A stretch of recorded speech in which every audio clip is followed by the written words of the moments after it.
హైదరాబాద్‌లో బిర్యానీయే కాదు, మన హైదరాబాద్ స్ట్రీట్ ఫుడ్ చాట్ కూడా చాలా ఫేమస్. అలా ఈరోజు ఒక చాట్ బందర్‌కైతే వచ్చేసా. ఈ చాట్ బందర్‌లో మనకి తెలిసిందేగా మసాలా పూరి, పానీ పూరి, దహీ పూరి, పాపడి చాటు, సమోసా చాటు, పావు బాజీ చాట్ అని చెప్పి రకరకాలున్నాయి. సో, ఇక్కడ చాట్ చేసే విధానంలో మసాలా పూరీలో నేను చాలా డిఫరెన్స్ గమనించా. ఎందుకంటే మా రాయలసీమలో, కడపలో ఎలా చేస్తారంటే ఆల్రెడీ మసాలా రెడీగా ఉంటది. దాంట్లో జస్ట్ పూరీలు పగలగొట్టేసేసి మనకి ఎర్రగడ్డ, కారాలు వేసి మనకి కలిపిచ్చేస్తారు. బట్ ఇక్కడ అట్లా కాదు.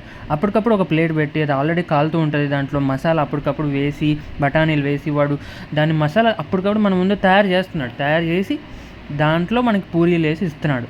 సో, అలా చాట్ ఒకటే అయినా మసాలా పూరి అయినప్పటికీ చేసే విధానంలో డిఫరెన్స్ అనమాట. Place to place.